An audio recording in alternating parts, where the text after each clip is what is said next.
Hello, this is Sally welcoming you to the 2165th edition of the Enfield Talking newspaper, Dateline, the 1st of November 2018.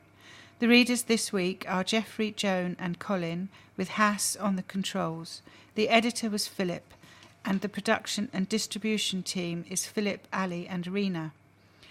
Our title music is Country Rock Polka, composed by Pat Prilly, Fernand Bouillon, Harry Brewer, and performed by Jean-Jacques Perry, and is used with his kind permission.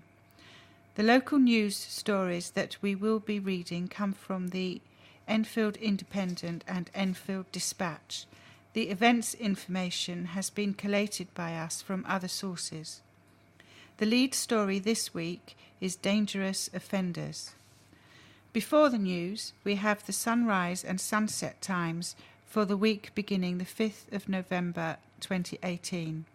Sunrise at 7 o'clock a.m. and sunset at 16:26. Do get in touch with us to share your own news and special announcements. We love to hear from you. If you have any comments about the Enfield Talking newspaper, please phone Diane de Jersey on 020 8805 6578. She is your listener's representative and will be pleased to help you. Now Colin will read the first item of local news. Dangerous offenders. 4 men who carried out a violent burglary armed with knives have been jailed for a total of 40 years. Tyrone Benjamin, 34, of Exeter Road, Enfield, and Nizam Hassan, 26, of Nightingale Road, Edmonton, along with 2 accomplices, forced their way into a home in Rye Road, Hoddesdon, at 3 p.m. on Monday, April the 9th. They stole a stash of jewellery, cash and prescription drugs in the break-in, which left the 25-year-old victim injured. He was taken to hospital and his injuries were not found to be serious. Shortly after the burglary, armed officers stopped 2 vehicles on the A1170 Ware Road and recovered a quantity of drugs and 2 knives. 6 men were arrested at the scene on suspicion of aggravated burglary, drug offences and possession of an offensive weapon. An investigation by the Met's Trident and Area Command followed, and all 6 men were subsequently charged with aggravated burglary on April the 11th. Following a 3-week trial at Oxford Crown Court, 2 men were found not guilty and 4 were found guilty on Thursday the 25th of October. Benjamin and Hassan, along with Oaken Dopran, 27, of Barrow Lane, Waltham Cross, and Danny Soul, 26, of Trapstyle Road, Ware, were each handed 10-year prison sentences for 1 count of aggravated burglary. Detective Inspector Peter MacDonald, who led the investigation, said, "The Met is committed to tackling these concerned in acts of violence and the use of weapons." This result has seen 4 dangerous offenders jailed for a lengthy period of time and demonstrates our determination to pursue violent offenders and bring them to justice. This is an article about yoga. It's called At a Stretch. Have you ever wanted to try yoga but were worried you weren't bendy enough? Well, worry no more. North London Yoga Studio was founded 5 years ago with the intention of making yoga available to people of all ages and backgrounds in the local community, including those who are not naturally flexible. Thanks in part to Instagram images of incredibly supple yogis doing seemingly impossible poses in bikinis, yoga has developed an image that some might find off-putting. This is such a shame because everyone can benefit. Regular yoga practice can help you manage stress, sharpen your focus, improve your posture, and develop better body awareness. Once you start doing yoga, you tend to find that you make healthier lifestyle choices. Most people in London lead hectic, frantic lives, constantly rushing from one thing to the next. This can lead to burnout. We need to take time to just be still. At North London Yoga Studio, opposite Grange Park Station, we offer a guided meditation class once a week where we simply ask for a suggested £5 donation to our charity of the month. We also offer yin yoga, which is all about finding stillness, relaxing, and releasing tension by holding poses for longer with the aid of props. The younger people start yoga, the better. We offer weekly kids and teen yoga classes, but would also love to see yoga taught in local schools. Children are under so much pressure these days, with rising levels of anxiety and depression. Kids also lead an increasingly sedentary lifestyle, moving less and staring at screens, wreaking havoc with their posture and concentration. While it is never too early to start yoga, it is also never too late.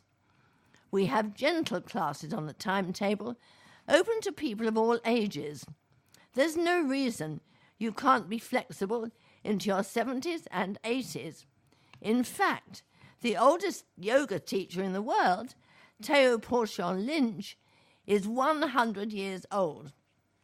Ultimately, our aim is to get people to take their yoga off the mat and make it part of their daily lives. With the North London Yoga Studio membership, you can attend up to 4 classes a week. But it's also possible to just drop in for a one-off session. The main thing is just to get started. And remember, every journey begins with a single step. The item that I'm to read rather follows on from Colin's reading, and it's headed up Armed Robbers Jailed. A gang of armed robbers who only targeted Ladbrokes bookmakers have been jailed. The gang carried out a series of robberies and attempted robberies across Hertfordshire and North and West London in 2016 and in 2017. Staff at the bookies were threatened with a handgun, hammer and a sword, and in total the gang escaped with more than £20,000. It transpired that some members of the group were Ladbrokes employees and they were able to use inside knowledge. 2 women would lure Ladbrokes employees away from the counter to ask for help with a gambling machine, which is when the remaining members made their move. They would run into the bookies armed with weapons, and staff were forced to open the safes and hand over the cash. The bookies were in College Hill Road, Harrow Weald, and there they were robbed twice.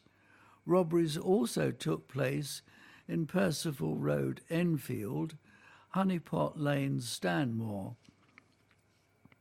Coles, Green Road, Brentwood, and Allenbury Road, Southall, and New Henson Road, Hounslow. Demetrio Fairweather, aged 22, of Hatton Road, Wembley, who was found guilty of conspiracy to rob after a trial, was sentenced yesterday to 7 years imprisonment. 3 other members of the group, who pleaded guilty to conspiracy to rob and conspiracy to possess an imitation firearm, were sentenced at Isleworth Crown Court in July. Jordan Reed, 23, of Aldergrove, Brent, was sentenced to 11 years imprisonment. Yarnan Reid, aged 19, of Aldergrove, Brent, was sentenced to 8 years and 3 months. Johnson Conan, of Church Road, Brentwood, was sentenced to 9 years imprisonment.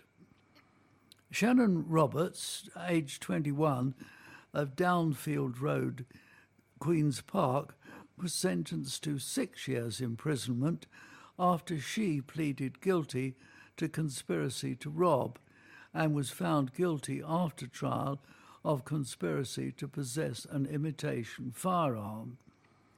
Diana Holder, aged 22, of Hanover Circle, Hayes, was sentenced to 3 years imprisonment after she pleaded guilty to conspiracy to rob. She was found not guilty of conspiracy to possess an imitation firearm. Why Enfield Council must ditch fossil fuels. Georgina Bavetta from Divest Enfield is calling on the council to remove fossil fuels from its pension fund.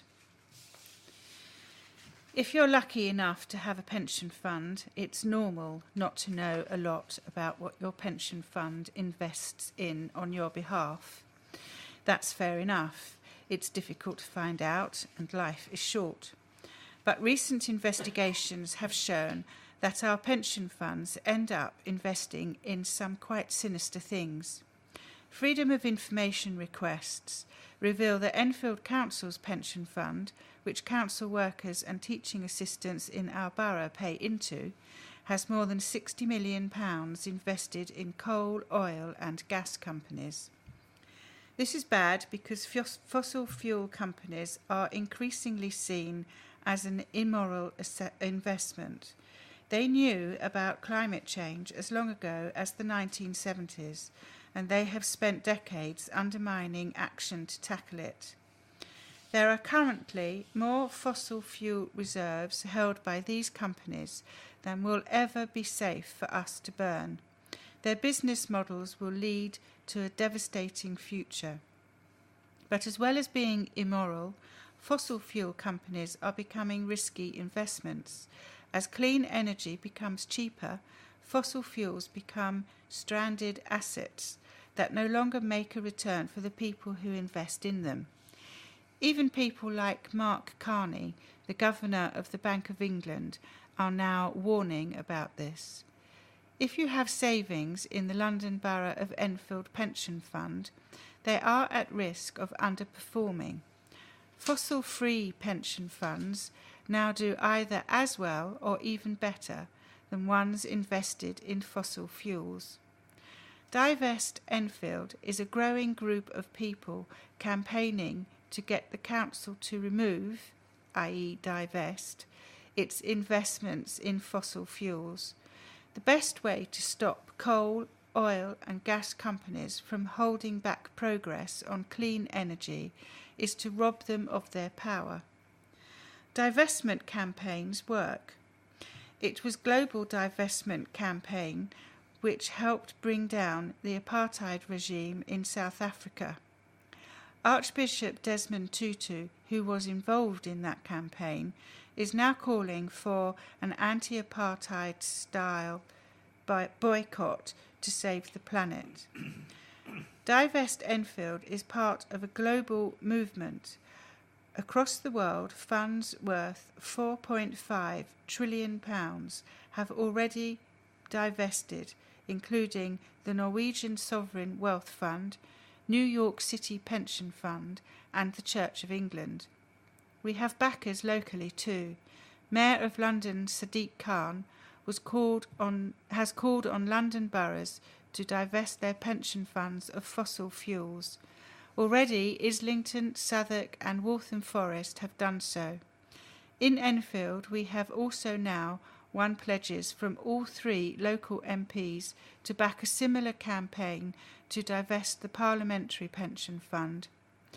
The council claims it is doing all it can to fight climate change, But while it says this, it helps to fund the fossil fuel companies devastating our future via its pension investments. We are calling on them to divest for a clean tomorrow and future-proofed pensions. So many people feel powerless to do anything about climate change, but this is something powerful we can do locally. Get involved by writing to your local councillors using writetothem.com.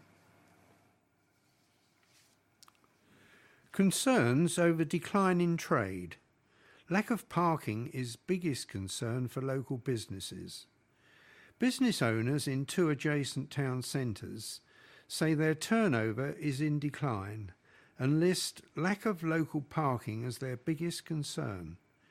Retail reports for Palmer's Green and Winchmore Hill, compiled by consultants on behalf of Enfield Council, both concluded that trade was declining despite significant investment in local infrastructure being made.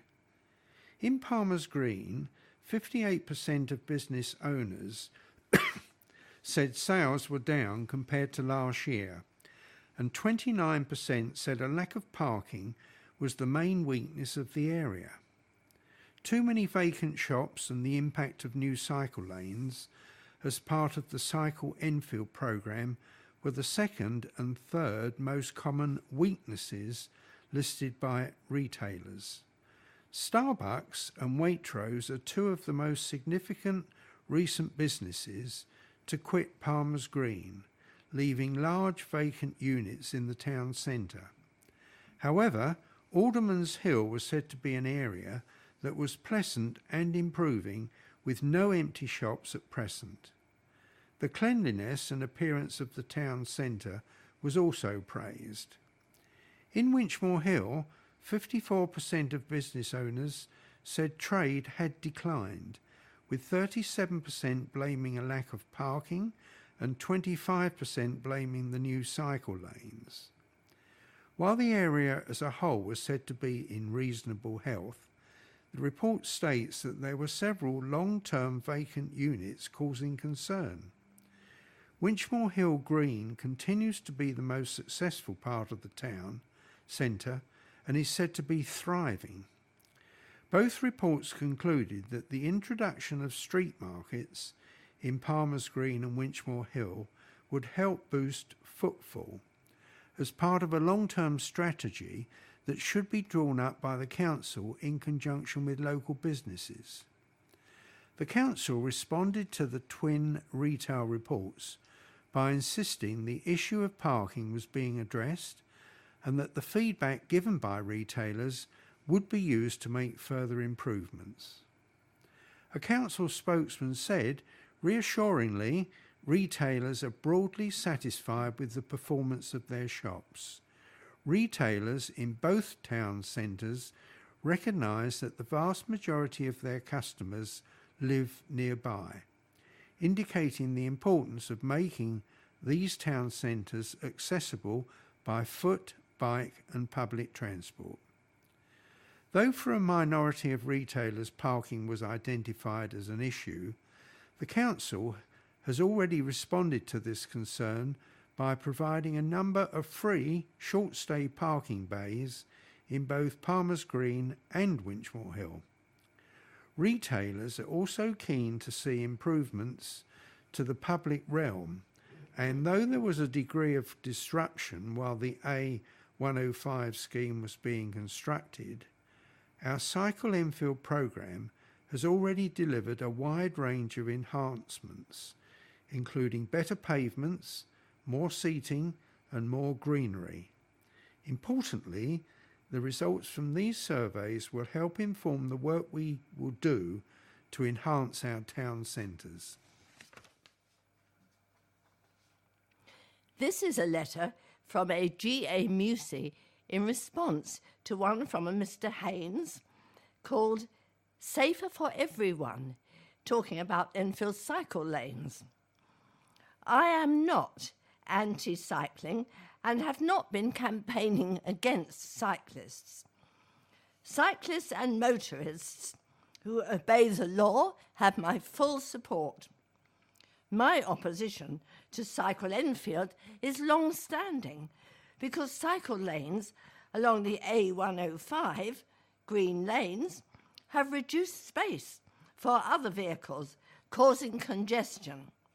The cycle lanes have encroached on the pavement and endangered pedestrians, and spending £42 million on the project at a time of cuts in council services is indefensible.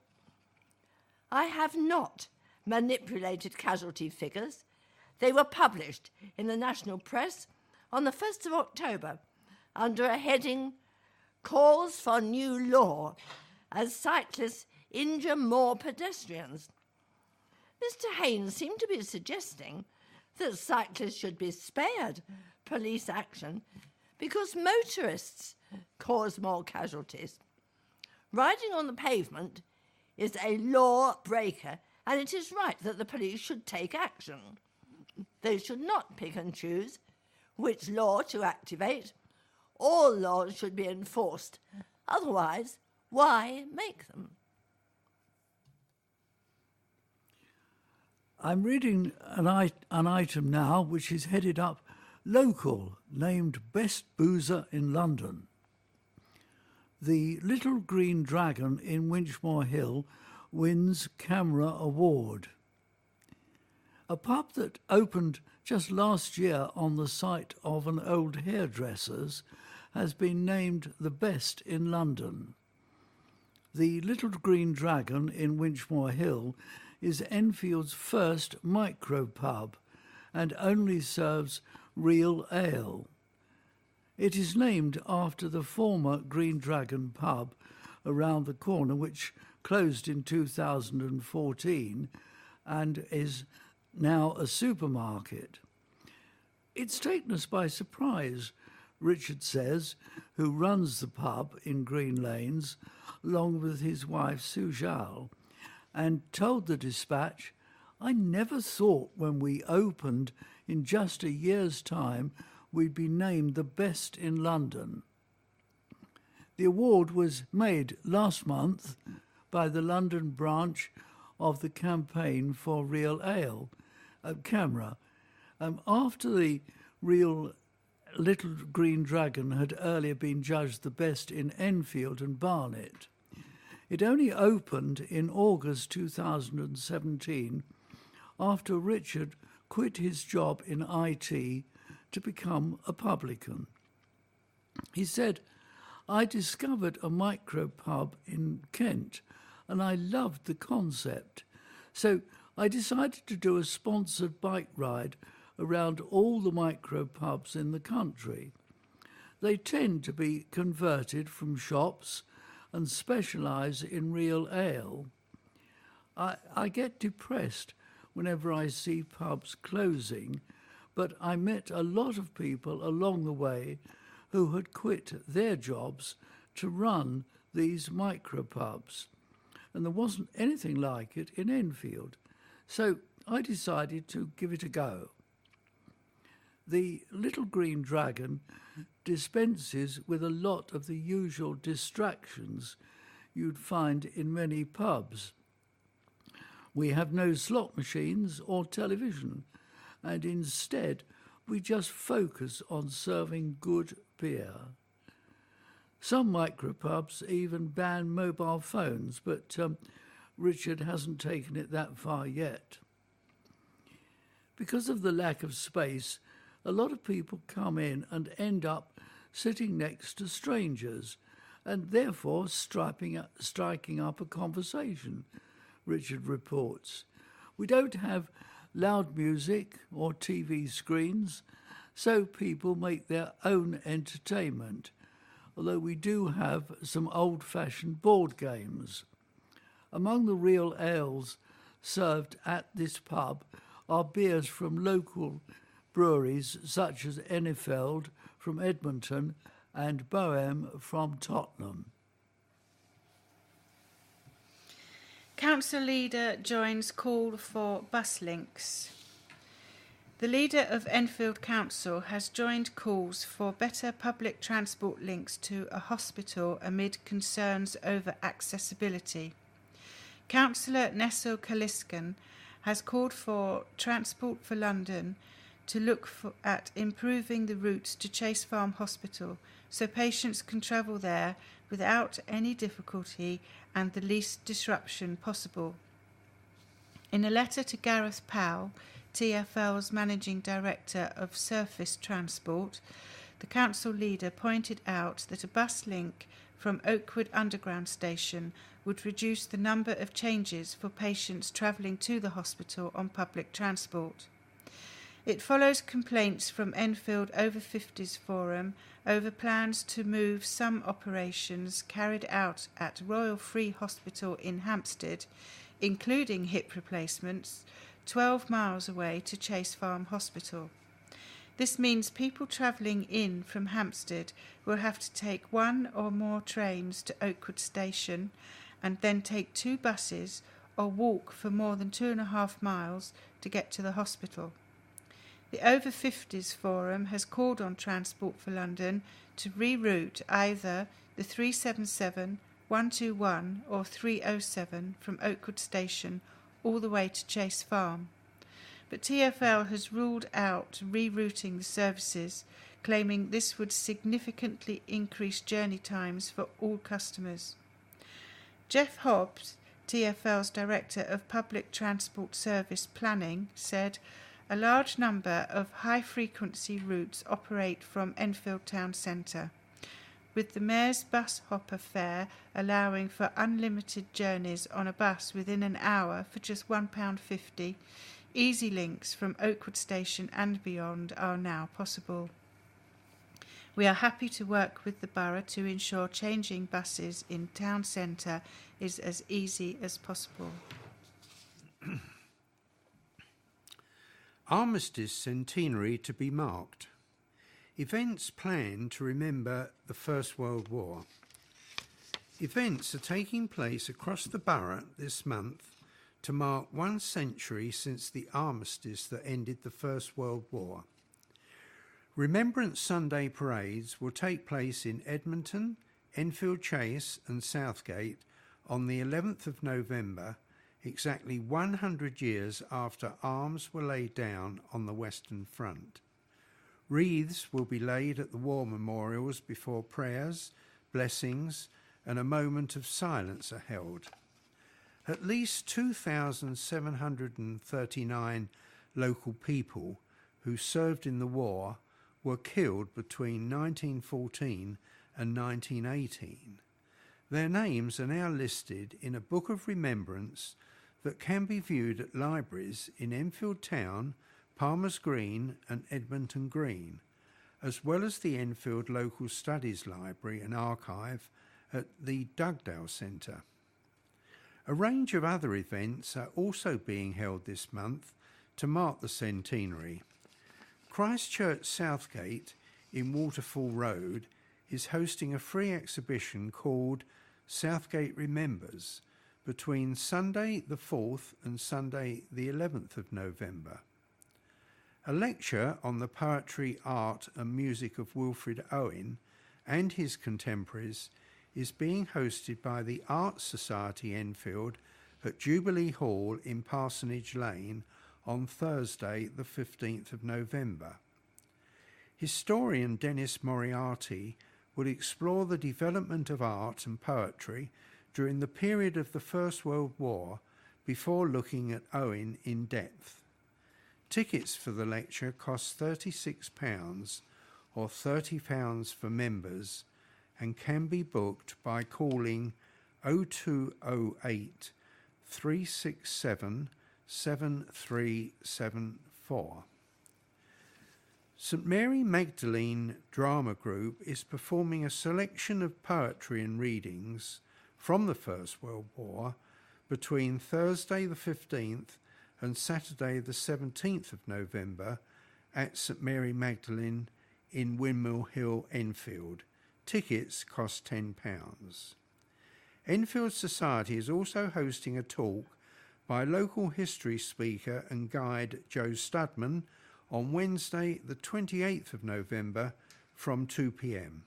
Tickets cost £3 on the door. This is an article entitled, "There's a Reason to be Hopeful for the Future." The inner workings of the Houses of Parliament were revealed to citizenship, law and business students. Jenny Mackintosh, Baroness Mackintosh of Hudnall, visited GCSE and A-level students at Nightingale Academy in Edmonton. The arts consultant, theatre executive and Labour politician spoke about the structure of the House of Lords, where she is a member and Deputy Speaker, and its responsibilities. Along with PC Kane McKnight and Councillor Bernadette Lappage, Baroness Mackintosh answered questions from Year 11 and 12 students on personal interests, what is important to them, what they are doing to help young people, and gave views on lowering the voting age. Baroness Mackintosh told students, "It is a huge privilege to be where I am. It is very hard not to be aware every day what an extraordinary thing it is to go to that building and take part in the processes which have a very serious impact on people's lives. When I do these school visits, and I do 4 or 5 per year, I get up and think, I could be doing something else. But I come away and think, that was absolutely great." There's a reason to be hopeful and optimistic for the future. Be aware. People like us who are watching you really want you to succeed. That's particularly true of your head teacher and staff, and of a lot of others as well. The world depends on people like you, growing up as engaged citizens. What I have seen and heard here today, I think it will be all right. That gives me great hope. Councillor Lappage, Labour Party member for the Jubilee Ward, told students about her work in the borough with foster carers and the Enfield Sounds Great charity, and PC McKnight told students about its involvement with the Police Cadets and Duke of Edinburgh Award. Janet Guarki, Director of Environmental, Social and Digital Faculty at Nightingale, said, "It is great that our students are active citizens. I am pleased with their progress, and it is fantastic that they are engaged in politics in this way." The next item is entitled Soothing Sound, and it's written by David Schaaf. Royal Free Radio has been keeping hospital patients company for nearly 50 years. No one likes to spend any time in hospital, and whether you are admitted for planned treatment or arrive unexpectedly, it can be quite daunting, especially without friends or relatives who can visit. Royal Free Radio has been based at Chase Farm Hospital since May 1970 and now provides a dedicated service for patients at Chase Farm, North Middlesex and Royal Free hospitals. It is one of the country's longest-running hospital radio services and will be marking its 50th anniversary in 2 years' time. It was previously known as Radio Enfield. It's been on air for 24 hours every day, 7 days a week, and its aim is to provide entertainment and company for patients during their stay in hospital. The service is operated entirely by volunteers, and I regard it as a privilege to be one of those volunteers involved with the radio system. It includes a wide choice of music, including patients' requests, hourly news bulletins provided by Sky News, quizzes and interviews with guests from the local area, latest news from the hospitals, plus special evening musical reminiscences designed for dementia patients. A team of volunteers visit the wards throughout the week to chat to patients and find out if there is a particular piece of music they would like to hear in the nightly request programs. The station covers all types of music: pop, jazz, classical, soul, country, ballet, and the presenters read out every request received, and most of the time find the piece from their vast record library. I happen to know that we have about 1,000 discs in stock at the present moment. Requests can be telephoned in by patients and visitors on 020 8363 6000, or indeed via the website where it's possible to listen to the station. Colin, who presented a programme on the first evening's broadcast in May 1970, still presents a request show every Monday evening. Two other members of staff, myself and Howard White, have also been with the station since it started. The station manager, Andy Higgins, is about to complete 40 years of service. The station has just relocated to new studios at Chase Farm after broadcasting from temporary premises for the last 3 years while the hospital was being rebuilt, and it has merged with Royal Free Charity, which now provides many other benefits and facilities for patients in Royal Free London NHS Foundation Trust Group. The volunteers are all involved in many different tasks, from mundane behind-the-scenes jobs to the more glamorous task of presenting programmes. Anyone interested in helping out at the station needs to be over 18 years of age and able to spare a couple of hours each week at either Chase Farm or North Middlesex hospitals. To find out more, or to listen, or sign up as a volunteer, visit royalfreeradio.co.uk. Spotlight on Panto 2018. You and your family are all invited to Millfield Theatre this Christmas. We have a special traditional treat that we promise is delicious. Of course, it is our pantomime, and this year brings Beauty and the Beast. With our heroes and villains, it will be a festive feast. In the enchanted forest there is a curse that needs to be broken. At least in this fairy tale, our hero is awoken.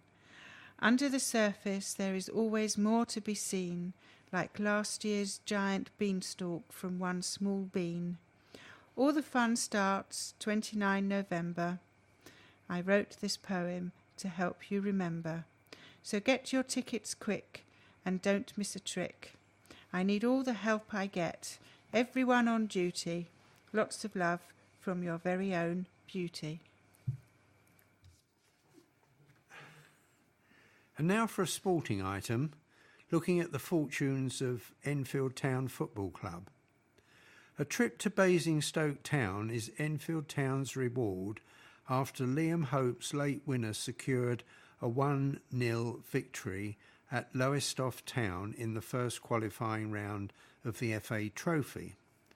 Andy Leese's side looked like they would have to settle for a replay, but in the last minute of normal time, the Towners substitute reacted sharpest to force the ball over the line from close range after a free kick had been flicked on.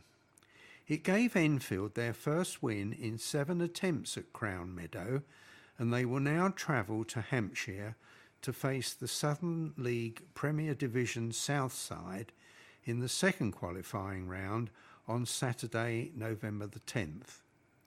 Lowestoft went into Saturday's tie with only 1 point from their previous 6 outings, and with several players ruled out through injury, but form counted for little as the hosts made life awkward for Enfield. The visitors had early opportunities as a Billy Bricknell header and a Remy Sutton cross was tipped round the post by the goalkeeper. As the game wore on and conditions continued to deteriorate, it became more of a battle and the number of chances lessened. Sam Hatton chanced his arm from distance and Johnson got a touch as the effort went narrowly wide, before the Trawler boy's Conor McKendry cut inside from the right, but was unable to test Joe Wright with his shot. Having been forced into a change at the end of the first half, when Ryan McLean replaced the injured Dan Rumens, the visitors' passing game was tested at the start of the second period as heavy rain fell on a pitch which was already soft in patches. Lowestoft's opportunities had been limited, but they were to spurn an excellent one when Henry Pollock's cross found substitute Joan Bamont, but he fired over from close range with the goal at his mercy. A midweek replay was looking increasingly likely, but with time starting to run out, a poor challenge by Kieran Higgs sparked a melee. After the Lowestoft player had been booked, along with Youngs for retaliation, the free kick was floated into the area, flicked on by McLean, and Hope applied the decisive touch to reward a determined display by the visitors. Town's focus now switches back to the league and Saturday's home clash with Haringey Borough. Enfield go into the game second in the Bostik Premier Division table, a point behind Tunbridge Angels. This is a reading for garden lovers. Don't relax too soon. There are still jobs to do before winter. 1. Shelter vulnerable plants. My pots of geraniums, pelargonians, are still going strong, but they won't be for much longer. So if you want to keep them for next year, find them some shelter now. Cut them back to 10 centimetres, 4 inches, and put pots in a light, frost-free place, such as a greenhouse or a sheltered porch next to the house. If the spot isn't completely frost-free, wrap the pots in bubble wrap to give them extra protection. 2. Divide perennials. The ground should still be soft enough to dig up overcrowded clumps of perennials and split them, replanting the divided clumps to give them more space. This will lead to better performance in subsequent years, and you've also increased your stock.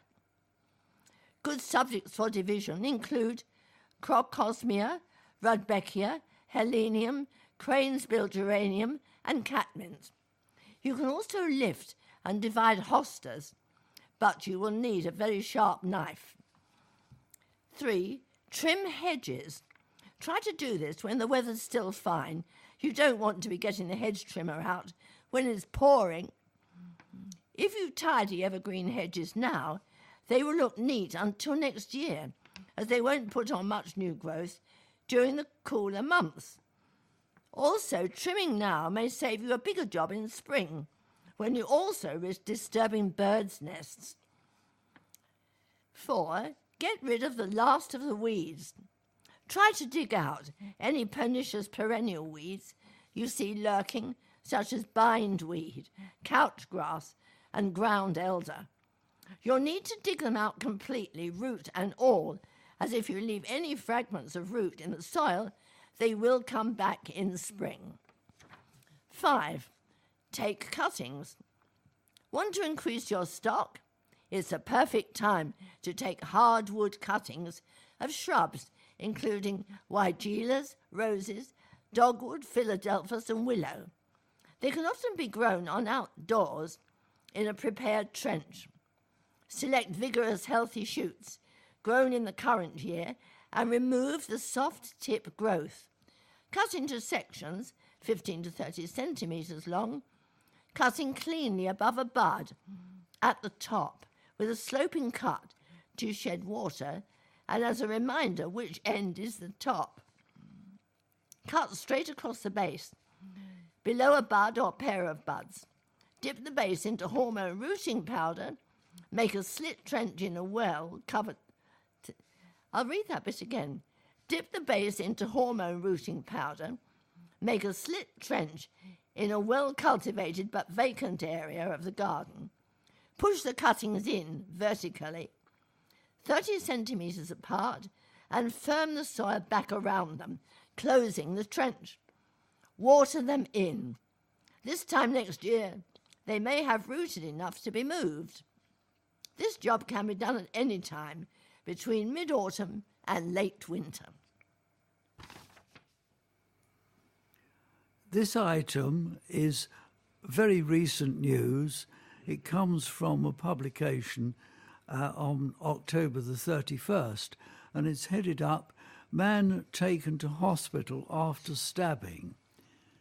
A man in his 30s has been admitted to hospital after being stabbed in the leg. Police were called to Baker Street in Enfield at 11:40 p.m. on Sunday with reports of a stabbing.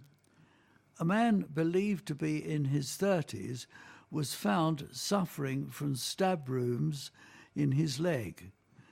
The London Ambulance Service transported the man to hospital for treatment. His injuries are not thought to be life-threatening, but no arrests have been made and police inquiries continue. Date set for by-election. A date has been set for a by-election in Bush Hill Park following the resignation of a sitting ward councillor. Enfield Council has confirmed that a poll will take place on Thursday, November the 22nd, to elect a successor to Conservative councillor John Daniels, who stood down in September. Candidates are standing from all three main parties, along with the Green Party, the Women's Equality Party and an independent candidate.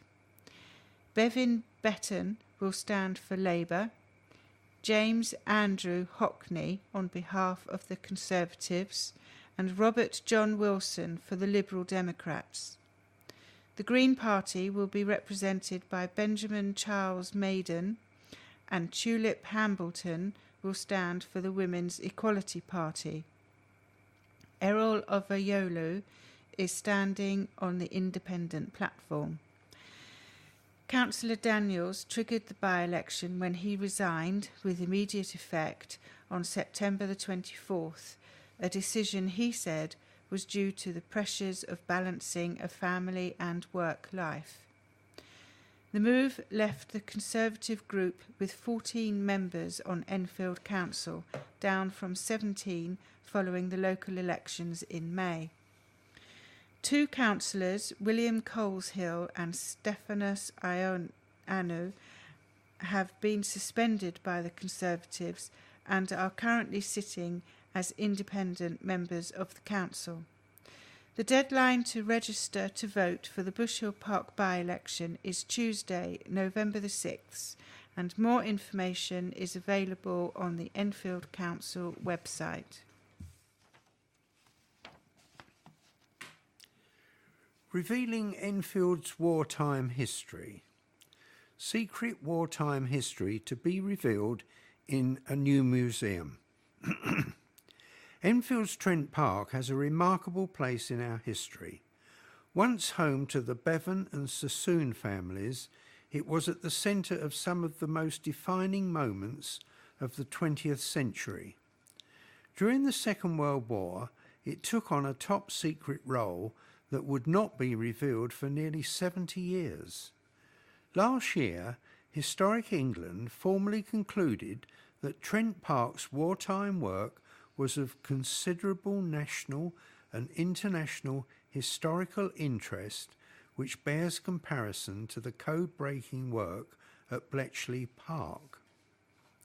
During the war, Trent Park became the site of a covert listening operation by British intelligence. German generals who had been captured by the Allies were housed in the mansion house in relative luxury and comfort and made to feel at ease. What the generals did not know was that the stately home was being bugged, and the private conversations of these top-ranking Nazis were being recorded by a team of secret listeners. The secret listeners were German Jewish refugees who had themselves escaped from Nazi persecution. The information they uncovered, including details of Hitler's deadly weapons program, new technology on German aircraft, the discovery of which helped the RAF win the Battle of Britain in 1940, enemy battle plans, and evidence of war crimes. Such crucial information provided intelligence that made a difference to the outcome of the war. This unique history will be brought to life through the creation of a new National Living Museum at Trent Park, due to open to the public in 2021. Its rooms will showcase the mansion as it was during the pre-war era, against which its stories will be told via audio-visual and immersive technology to bring to life the secret wartime surveillance operation. Recognising its importance, the new site owner, developer Barclay Homes, is supporting and working closely with Trent Park Museum Trust to realise the vision. At its heart will be an important educational programme for schools. Please help to preserve and share the stories of Trent Park's history and consider a donation towards the vital fundraising programme. This is an article about the Enfield Independent. Have your say on council budget. Enfield Council wants to hear residents' views and priorities as it starts the task of setting its budget for 2019 to 20, against a backdrop of needing to find savings of £18 million. Since 2010, Enfield Council has had to save £178 million because of government spending cuts and increasing pressure on services. The core funding the council receives from government to provide vital services for its residents has been cut by an average of £800 per household in Enfield. Residents' views will help to shape those decisions and the way the council responds to the financial challenges it faces. Councillor Mary Maguire, Enfield Council's cabinet member for finance and procurement, said, "Ongoing funding reductions mean we need to make a further 18 million of savings or increased income in 2019 and 2020. To give you an indication of the scale of this challenge, £18 million is more than our current combined net spend on housing services, leisure culture, libraries, parks and open spaces. These cuts, coupled with increasing pressures on services from a growing population, mean that difficult decisions are having to be made by the council on the future of many services. Despite these challenges, we continue to deliver for the people of Enfield and remain hugely ambitious for the borough. Our estate renewal programmes in New Southgate and Ponders End continue apace, and together with our other major regeneration projects throughout the borough, will deliver thousands of new homes and jobs for our residents over the next few years. We also remain absolutely committed to creating strong and healthy communities. This includes tackling all types of crime and antisocial behaviour, a commitment demonstrated by our funding of 16 police officers to make our housing estates safer. Much of Enfield Council's annual budget is ring-fenced for spending on specific services such as schools and housing benefit payments, and as a result, the council is limited in where it can make savings. In addition, an increasing population puts more strain on our services. It is estimated that Enfield's population now stands at 332,700, and it could grow to as much as 351,800 by 2021. To access the consultations, please go to www.enfield.gov.uk. Budget consultation.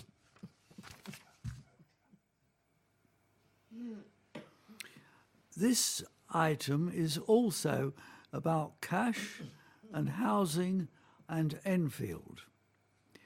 It reads, in excess of 18 million has been given to Enfield Council by the Mayor of London to build more than 570 homes in the borough.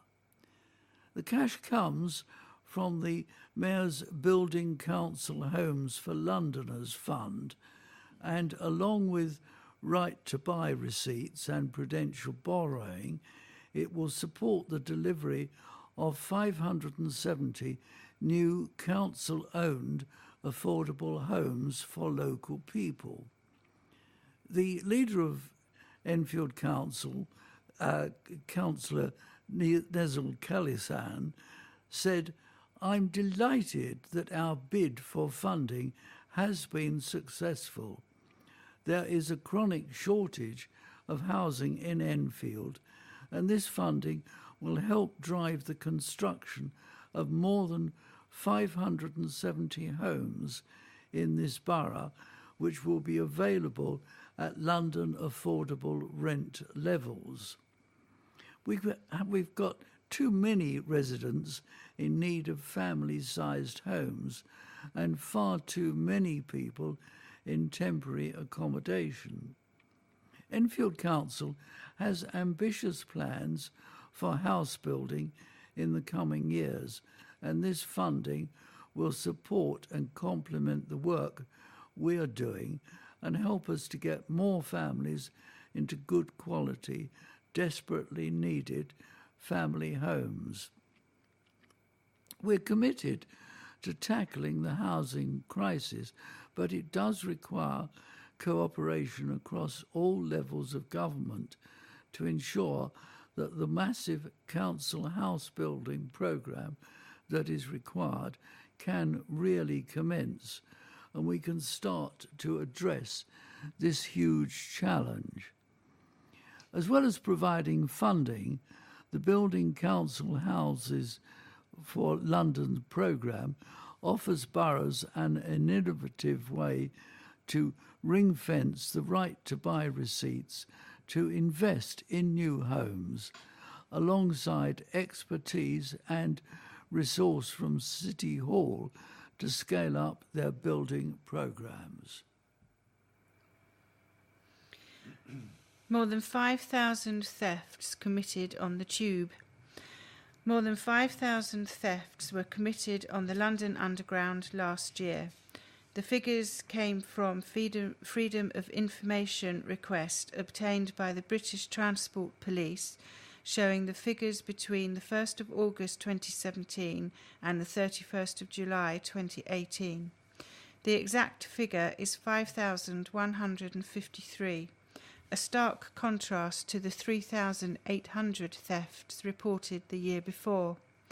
The Central Line reported the most thefts with 879.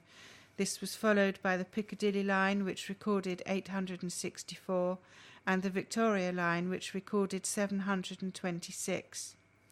The Northern Line reported over 650, and both the Jubilee and District Lines reported over 500. The Waterloo and City Line recorded the least number of incidents at 5. Saturdays are the most popular days for thefts on the Underground, with thieves most likely to strike between 6 p.m. and 7 p.m. The night tube is the safest time to travel, with only 8% of all the thefts reported on the service. Graham Daly, Head of Compliance and Policing Operations at TfL, said London's transport network is a safe, low-crime environment where very few of the almost 5 million journeys made on the tube each day involve anyone experiencing a crime. Our staff are on hand to help customers whenever they need assistance and work closely with the police to ensure offenders are dealt with robustly. We work closely with the police to reduce offences such as theft and make it easier for people to report any offences. We ask anyone who experiences or witnesses a crime to report it as quickly as possible so offenders can be brought to justice. And now for another sporting item, this time on rugby. Enfield Ignation's attempts to end their hoodoo against Hammersmith and Fulham ended in a frustrating 30-22 defeat as the Blue and Gold suffered their first home loss of the season. Hammersmith have been Ignation's bogey team, as the Enfield outfit have failed to beat the West London side since they first clashed at London 2 level in 2007. The home side got off to the worst possible start as defensive lapses led to 2 quick-fire Hammersmith tries in the first 8 minutes, which gifted the visitors a 12-0 lead. Ignatians responded positively, and after their opponents were penalised for holding on, they successfully farmed the catch and drive from the line-out to put Liam Dunn over. Ignatians came out firing after the interval, and they fashioned a second score from an attacking line-out, which led to hooker Ben Mills forcing his way over. Captain Jack Bates added a second conversion and kicked a penalty, as Ignatians moved to within 3 points of their opponents. However, it was Hammersmith, off limited possession, who again threw down the gauntlet by stretching Enfield to breaking point and adding a 4th try after the hosts ran out of cover. However, it wasn't to be Ignatians' day, and in the final minute they kicked away possession, and Hammersmith responded by kicking long to the corner. Making the mistake of fielding the ball, the hosts gifted Hammersmith a prime attacking position a metre out, and the visiting pack ended on a high by mauling their way over the line to secure an 8-point margin of victory. This is an article about supporting people with MS, an appeal by Martin Layton from the Shane Project in Edmonton. Over 100,000 people in the UK have multiple sclerosis, a disease of the central nervous system that damages the protective coating around the nerves which transmit messages to all parts of the body. MS limits control of muscular and sensory activity, greatly affecting quality of life and potentially leading to death. Our organisation was established in 2002 by our chair, Norman McFarlane, whose son Shane was diagnosed with MS and later died. A month before losing Shane, Norma's other son, Ansel, was also diagnosed with MS and continues to live with it. The Shane project aims to raise awareness and provide support for people living with MS, plus their families and carers. We are a small local registered charity in Edmonton and have just 2 part-time members of staff. Our board of trustees and chair are volunteers. We also have volunteers who support us in various ways, so our services run successfully. We enhance the quality of life by people affected by MS by providing them with access to information, advice, training and development. We endeavour to prevent social isolation, improve well-being, physical health and employment projects. Through all of this, it is our hope to increase the independence and improve the lifestyles of people living with MS.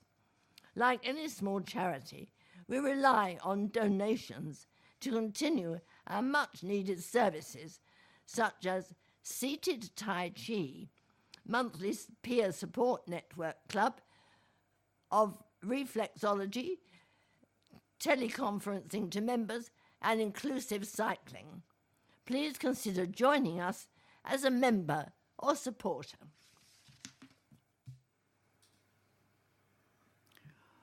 The next item is headed Making Connections. The manager of a new voluntary services partnership explains the idea behind the project. Enfield Connections was launched in April and forms part of a strategic approach by Enfield Council to transforming the voluntary and community sector. As a funding titan, the Council is trying to support vulnerable residents to stay healthy, informed and able to manage themselves better with confidence, so that when they do need public services, these can be assessed more accurately and effectively and in a more timely manner.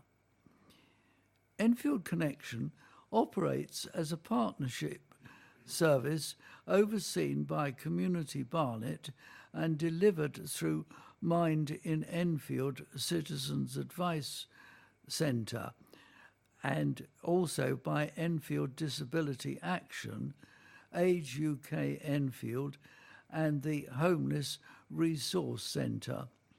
Mind in Enfield is the front door of Enfield Connections and receives all the telephone calls and emails for the service. They will talk to you and try to understand what advice and information you need. Citizens Advice Enfield provides a dedicated advisor for vulnerable and disabled people, and you can access this service by appointment only. They also offer support for British Sign Language users through their website. Enfield Disability Action provides the volunteering opportunities for vulnerable and disabled people and supports volunteers to have increased employment opportunities by providing training which enhances their skill sets and practical knowledge. The Homeless Resource Centre provides counselling and support to its users through a facilitative tool called Emotional Health Check, which both the Council and Enfield Clinical Commissioning Group are enthusiastic in using as part of a broader well-being offer. Age UK Enfield is delivering a later life planning service providing information and wellness and as well as awareness for people aged 55 and over to help them prepare for the later stages of life. The charity will do this by going out into the community and meeting people as it is critical not to rely on putting plans in place after life-changing events occur. We're really excited about this service, and it is a bold move by the Council to get members of the voluntary sector working collaboratively to provide a range of services. We believe that partnership working is the only way forward as a community and the best way to improve the well-being and health of all residents. To find out about Enfield Connections and contact a friendly member of the Mind in Enfield team, there are 3 methods. First of all, you can call 020 3960 0129, or you can email info@enfieldconnections.org, and finally you can of course contact enfieldconnections.org. That, I guess, just about sums up the method of making the connections. We have reached the end of our programme for this week. Thank you for listening. So from the team of Sally, Geoffrey, Joan, Colin and Hass on the controls, it's goodbye. Please remember to turn over the address label in your postal packet, put the memory stick into the packet in a closed position and return it to us as soon as possible in readiness for the next edition. Don't forget you can call Diane de Jersey regarding any help you may require in connection with Enfield Talking Newspaper on 020 8805 6578. Coming up next, the latest news and information for the Greater London area from InfoSound. The Enfield Talking Newspaper will be with you again in 1 week's time.